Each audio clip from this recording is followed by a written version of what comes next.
Yeah. So yeah, let's move the conversation a little more back to Yeah. our initial subject of Kurdish of Kurdish independence. One thing I've noticed too is that a lot of neocons and Zionists and like uber American well, I shouldn't say patriots, apologists for the U.S. Israeli empire would be a better word. And they will claim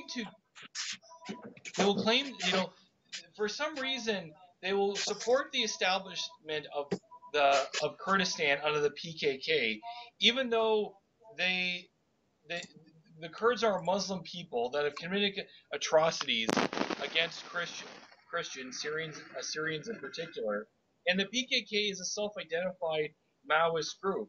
I mean, if a lot of these patriotards and Trump-tards aren't they supposed to be so anti-communist, so anti-terrorist? Like, why?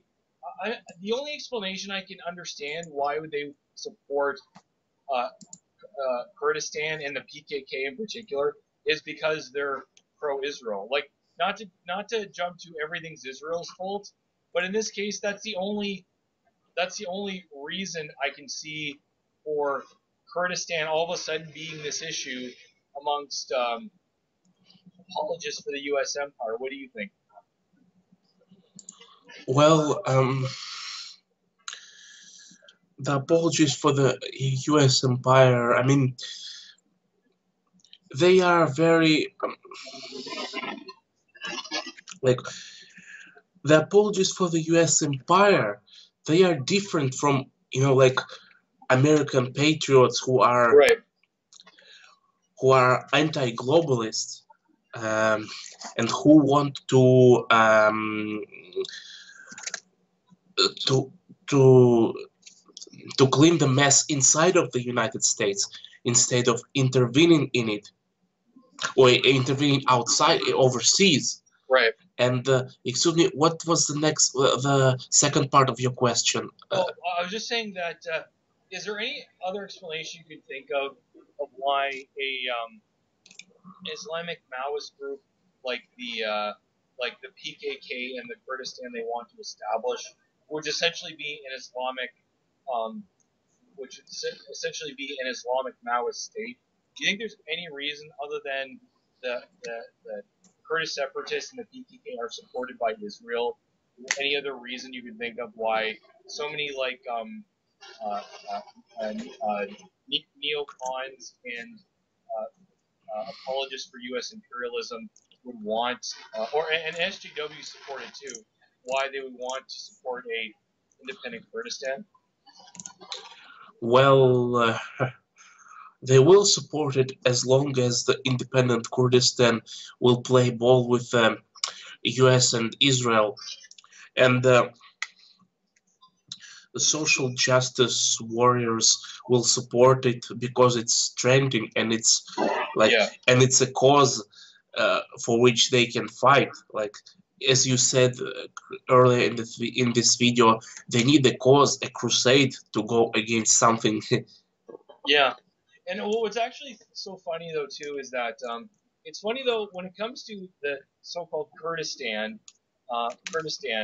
that, and by the way, I don't know if I've mentioned this yet, but the Kurds are just Persian slash Iranian immigrants that left Yeah. Iran and went to the non Persian, non-Iranian parts of the Middle East. They're actually not a independent people of themselves. Just kind of um, Ukrainians are just Russians who live in the borderlands of the former Russian Empire, or so-called Bosnians are just simply they're not a separate people from Serbians. They're just descendant of Serbians that were converted by force To Islam. Islam, right? And the thing is, it's funny though because the SJWs, they're for some reason they have to go all the way to Kurdistan to worry about women's rights against the Islamic State. Well, if you're so concerned about women's rights, why don't you worry about what's happening to women here in the West? But no, I guess because they're white Christian women, fuck them. It doesn't matter what happens to them. Oh, but Kurdistan. Yeah, or in Saudi Arabia.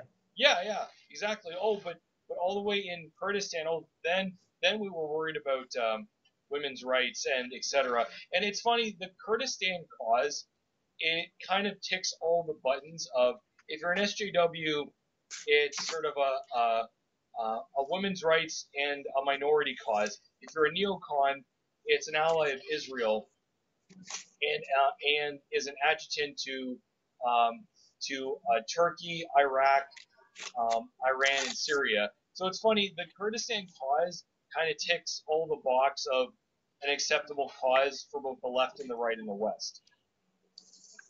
Well, yeah, and you see, well, in Kurdistan, when the attack in the Pulse Club happened in the U.S., well, I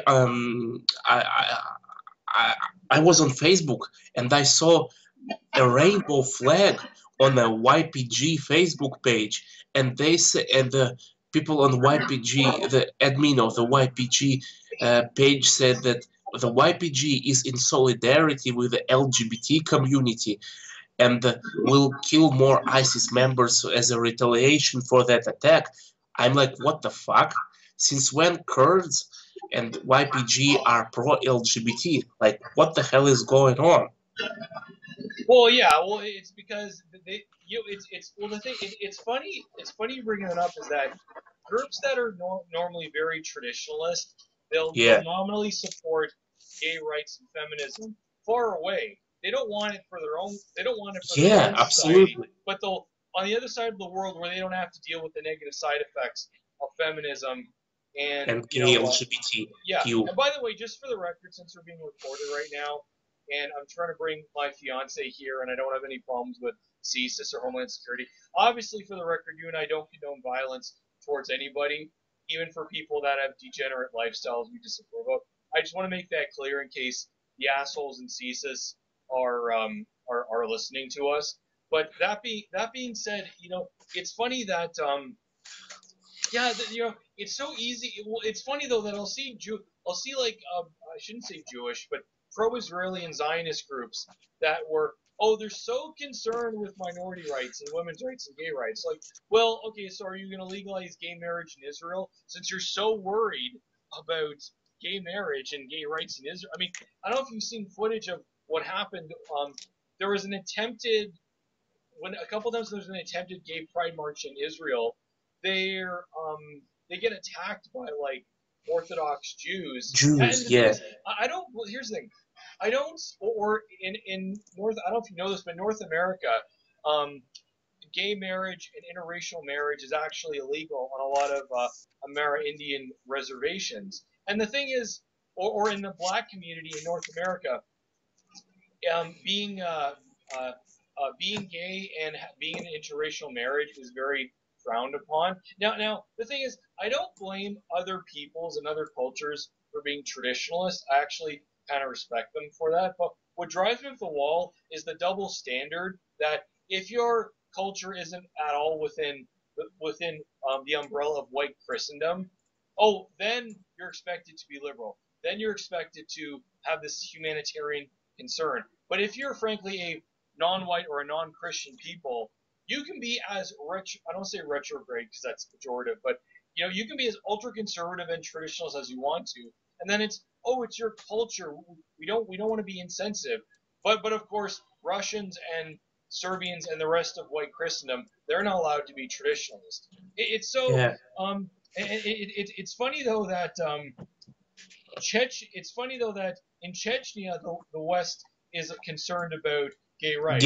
But not in Kurdistan. I wonder why that could be. Could it be that Kurdistan is an ally of Israel and Chechnya is within Russia and loyal to Russia? Yeah. No, that couldn't be it, because I'm just a crazy conspiracy theorist. Yeah, absolutely. And you see, the people, the people, Muslims, especially Muslims, like, in their Muslim societies, in their Muslim countries, they are so conservative. They are so like religious, and of course Islam is especially intolerant towards homosexuals and lesbians and homosexuality in general. But I don't see that much outrage from the social justice warriors about the gay rights in Saudi Arabia or Jordan or Kuwait or Iran for that matter. Although Iran doesn't play ball with the United States, but where are outrage of social justice warriors about gay hangings in Iran? Well, it's Well, funny. It's funny you saying that. Initially, after the establishment of the Islamic Republic of Iran and overthrowing of the Shah, initially there was sort of this image that that the Iran was like on face value, Iran was kind of anti-Western supposedly, but in its actions, not its rhetoric, it was actually very pro-Israel, anti-Soviet, and people that are pro-Iranian are probably going to get mad, but the truth is the truth. That when it started, when the Islamic Republic of Iran was started under the Ayatollah Khomeini, people forget this, is that they actually supported the Mujahiddean in the Soviet-Afghan War, and there were some Iranians that fought with the various international brigades of the Mujahideen. And also, too, during the Iran-Iraq War, Israel was supporting the Islamic Republic of Iran. So this idea that Iran now, my theory is that Iran, just like Iraq and Syria and Turkey, basically fell out of the Atlantist camp and went to the Eurasianist camp. And it's only when they moved to the Eurasianist camp that all of a sudden, oh, you're mistreating women and gays and Kurds. This is such a problem. Well, it wasn't a problem. Like, why wasn't it a problem when they were your ally? Obviously, because the so-called human rights concern is never the actual reason why a country or a regime gets demonized in the West. well, yeah. With the human rights, I should say it's just a cover. It's just an excuse, a pretext to smear and demonize other country. Like Putin is often getting called names like a dictator, a murderous like tyrant, a murderous usurper, or whatever. But actually, I see under Putin in St. Petersburg, Putin's city of birth, by the way. And recently, in St. Petersburg, there was a rally in support of Ukraine. Yeah, people were chanting Slava Ukraine, glory to Ukraine, glory to heroes. And, well, of course, some of them were arrested by the police, but still, Putin didn't order to execute those people. Putin didn't send them to Siberian gulags or something. Well, maybe two or three of them were arrested for causing some trouble, but he didn't round them all up and send them somewhere. Didn't beat them. Didn't do just well. If Putin is so brutal, and why he didn't beat them up? Why he didn't just throw them all in jail for this rally? Of course, some of Russophobes who have more brains may say that all this is just a controlled opposition and Putin allows some dissent to be present, but it's all controlled and blah blah blah, and or Putin does this so he can put them on a watch list and blah blah blah. But still, I don't want to go into there. But still, but how does it make any sense if they say Putin is so like brutal and oppressive, but at the same time he allows rallies like that in his hometown? Well, the problem that I have with the controlled opposition idea is, frankly, it gets really overused, and it almost is like a explanation of, look, if you just disagree with somebody or an organization or a group on something, you can just say you disagree with them. You don't have to jump to this controlled opposition, like nothing's real. Like, my only issue with that with the controlled opposition argument is it's way too overplayed. Like, if you just disagree with somebody, then disagree with them. Like, I don't think that you and I have our huge disagreements with Remy Lukovic or Brandon Yeah, Martinez or Sinead McCarthy, right? But I don't think, I could be wrong, but I don't think they're controlled opposition. I just disagree with them. Like, yeah, here's the thing. they don't have to be controlled opposition for me to disagree with them on this, that, or the other thing. And the thing is, calling somebody controlled opposition is not addressing the issue or the argument. You're just kind of personally attacking them. So you're not actually dealing with the issue by saying controlled opposition, that's what they are. Like, well, but you're not saying whether they're right or wrong. Like, I can like things about Trump and admit that he's a little too pro-Zionist for my liking. Or I should say a lot too pro-Zionist for my liking. Like, Yeah, it's just way too overplayed, quite honestly. The controlled opposition argument. I mean, it sounds like, I think this is what happened. This is the negative side about when you watch too much Alex Jones. It just gets a little like, come on, not everything's controlled opposition. There are some genuine people, like, fuck off, honestly, with that. Not you, I'm yeah, saying yeah, the idea, yeah. absolutely. And yeah, some people say that even Alexei Navalny is a controlled opposition. But please, why would he? Well, he has got his hands so dirty. His connection with the US and with the US funds, with the US NGOs such as NED, is so obvious. How can he be a controlled opposition? Although Navalny constantly screws up, and the guy is a total screw up. He fails to get even. Well, he didn't have a chance to win the mayor election in Moscow. Yeah, so much for suppression of opposition in Russia, that the main opposition candidate, Navalny, was running for the Moscow mayor in 2013. Well, yeah, he lost. But still, if Russia suppresses opposition so much, why did they allow someone like Alexei Navalny, who doesn't even do much to hide his connections with the US? Why would Russia allow someone like him to run for mayor of Moscow? So yeah, so some people say that, well, if Putin allowed him to run, then Navalny's got to be a controlled opposition.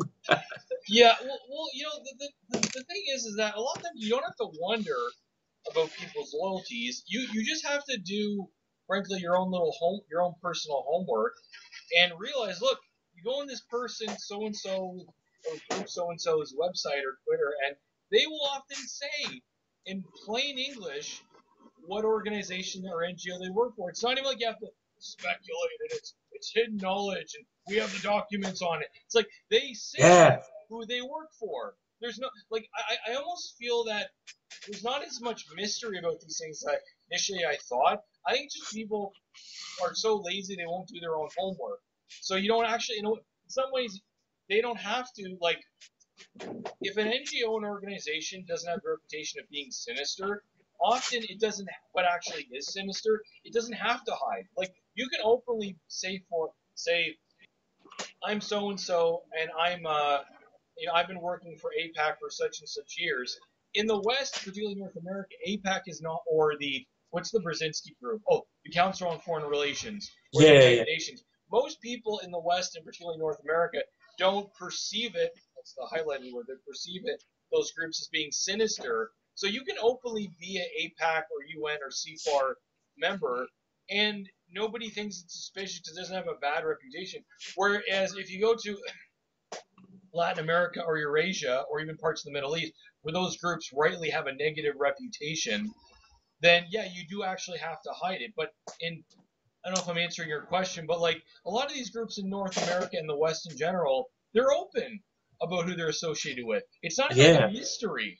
So I mean, it's just, I don't know, just the controlled opposition thing is just, it's way too overused, and I feel like people almost use it to, you don't like what so and so is saying, so instead of addressing the issue, you just say, oh, they're controlled opposition. Yeah. It's very intellectually lazy, right, and quite intellectually dishonest.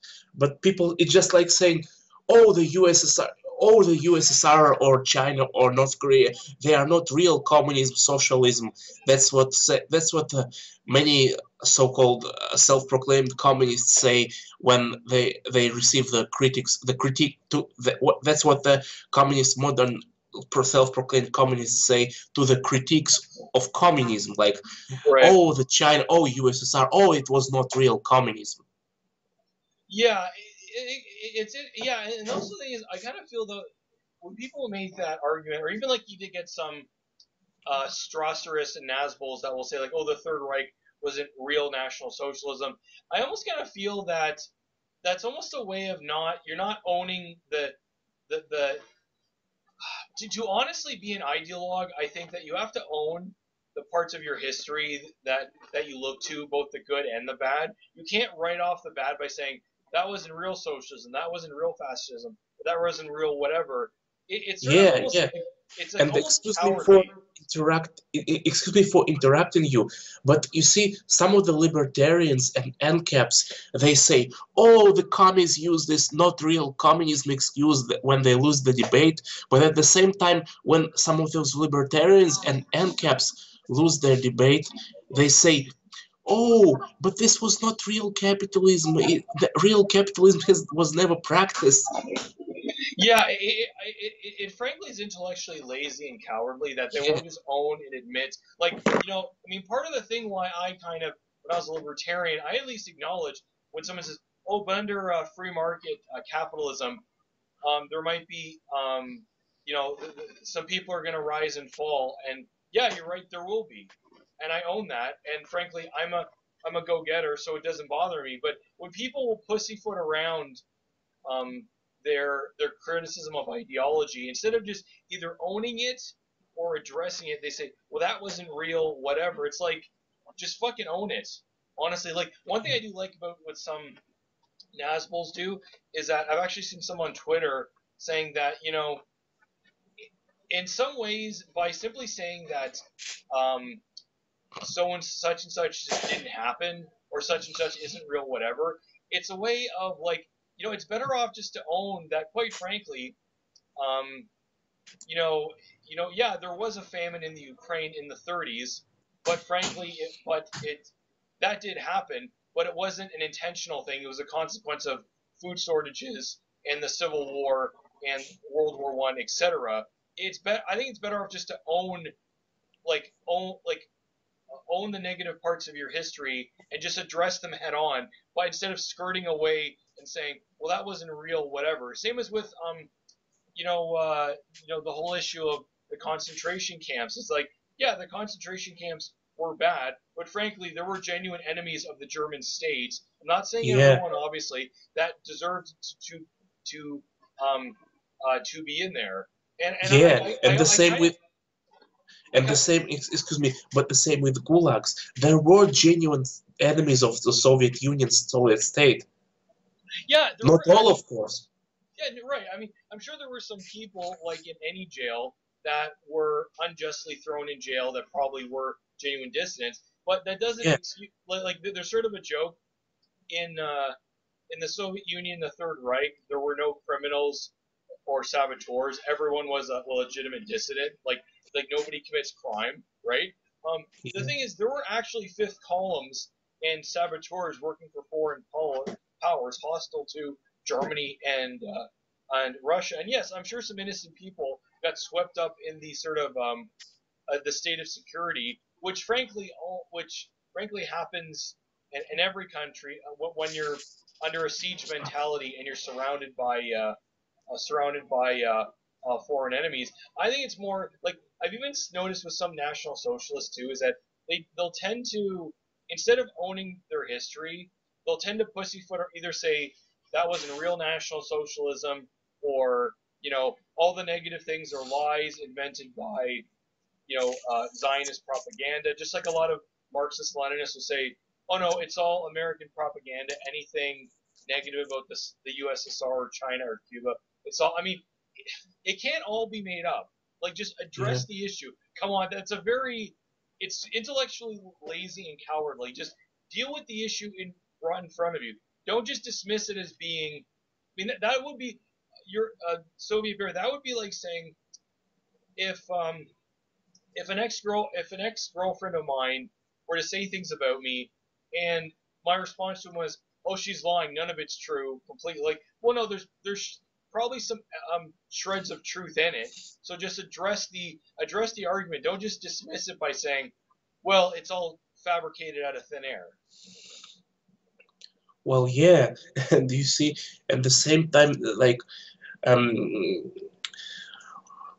well, when I say something negative about the U.S. Israeli imperium, oh, it's all like you only watch like that's what Russian propaganda news tell Right. you about the U.S. and that's not like, um, but at the same time, when I tell them that those negative things about Russia ain't not true, they say, "Oh, it's what your propaganda told you." I said, "Dude, what about the U.S. propaganda? That you think it doesn't exist?" And he said, "Well, yeah, the U.S. media are biased, but at least unlike RT or Sputnik, they are not state-owned. They are private. Therefore, according to their logic, like if a media is privately owned, it can't broadcast propaganda or be biased. I mean, just get the fuck out of here, man." Just a minute. Yeah, Okay, you that's fine. Yes, fine. I got it. Yeah, I'm busy. Sorry. Yeah, but yeah, well, exactly. And the thing is, I love this idea that there's no state-owned news outlets in the West. That is such a myth and crock load of crap. Like, I mean, I mean, God, where do you start with that? I mean, yeah, because RT. Well, the difference is RT is at least and Sputnik. honest. Yeah, Yeah, RT and Sputnik are at least honest that they're run by the Russian state. In the West, particularly North America, there's a lot of state-owned news outlets, but they won't lie if they're asked about it, but they'll not be upfront and tell you they're owned by the government. So they put on this illusion of being objective and impartial. And you know what? Nobody's objective and impartial, including yeah, themselves. But they put on this image of being so unbiased. So we're all about honest news reporting. Like fuck off with that. Like nobody's unbiased. Everyone's got a slant. I mean, if tomorrow Greece and Turkey, I mean, I hope this doesn't happen, but Greece and Turkey started warring over Cyprus again. Yeah, I probably, because the Greeks are Orthodox Christians, I probably would have a bias to side with the Greeks unless they had further information. But I acknowledge that. I hate oh, well, I'm objective and unbiased. Nobody is, unless you're like yeah. a robot or something. I mean, like it's such a myth, and I have more respect for people that are at least honest about their bias than to project oh, I'm so objective and open minded. Like, no, you're not. Like, come on. Yeah, well, at least I don't, I say, I don't hide my biases.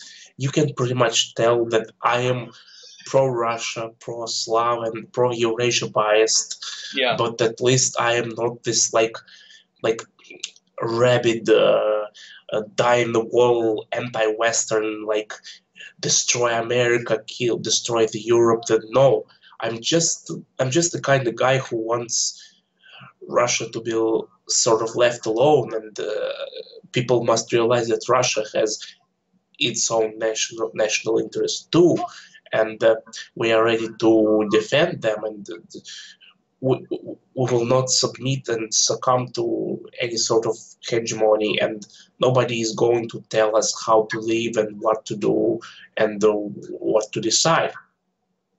Yeah. Well, exactly. I think it's not even against the West particular. It's just against the like as it's against the establishment that's creating causing problems not just for its own society but for all over the world. And it's the whole establishment in the West, whether it's the military industrial complex that intervenes in any war that in favor of the pro-Israel side and against the pro-Russia side, or creating. I mean, it's the sort of the Western establishment, as I see it now, is a sort of hybrid of you know, APAC, Soros, and Brzezinski. In a nutshell, that's what it is. Like, so it's, in other words, it's demographic displacement and genocide against against white straight Christians, and foreign wars abroad that are pro-Israel, anti-Russia, and yeah, that's pretty much it in a nutshell. That's how I see the war. And the thing is, it's like people like Dugin. He gets smeared as being, oh, he's anti-Western. He hates all the people and the culture. Like, no, he hates the establishment, and frankly, so do I, of the West. That's what he dislikes. But it gets misconstrued as being, oh, he wants to kill all white Christian people that are in the West. I'm like, that's such a deliberate misleading. I mean, I almost think people want that to be true, so they have this Yeah, boogeyman of, oh, the Russians are coming. See, um, Dugin's Dugin, Putin's advisor, is he wants to kill all white Christians in the West. That proves he's a Asiatic supremacist or whatever. well, yeah, about Dugin. Well, he's not the last figure in Putin's like surroundings, but Yeah, he's certainly not as powerful as some of the Western like media or right-wing bloggers or right-wing individuals say he is. right. But and the thing is that people like, especially like Sinead McCarthy, they cherry pick some of his quotations out of context and say, "Oh, he said this. That means he is anti-Christian, anti-white, anti-European, Judeo-Asiatic Bolshevik." Well, Yeah, no, those quotations are cherry picked out of context, and as far as I know, Dugin absolutely despises and he does not support the Western type of multiculturalism and that diversity and mass migration. But he suffers from getting taken out of context, like pretty much any person who is who has some who wrote books and who is a political theorist. yeah, exactly. And the thing is, I don't know if you're familiar with Matthew Raphael Johnson, the Orthodox nationalist, but I am. he um, is that it's almost like there's nothing. I forgot what sorry, I lost my train of thought. I forgot what I was gonna say. But I mean, it's almost like they. Yeah, I have nothing else to say about that. I mean, the whole it's just really foolish the way the things are. Oh, now I remember what I was gonna say. Is that he makes a point is that because often words are not used the same way, not just from country to country, but often when you have like from the West and Eurasia, that words that mean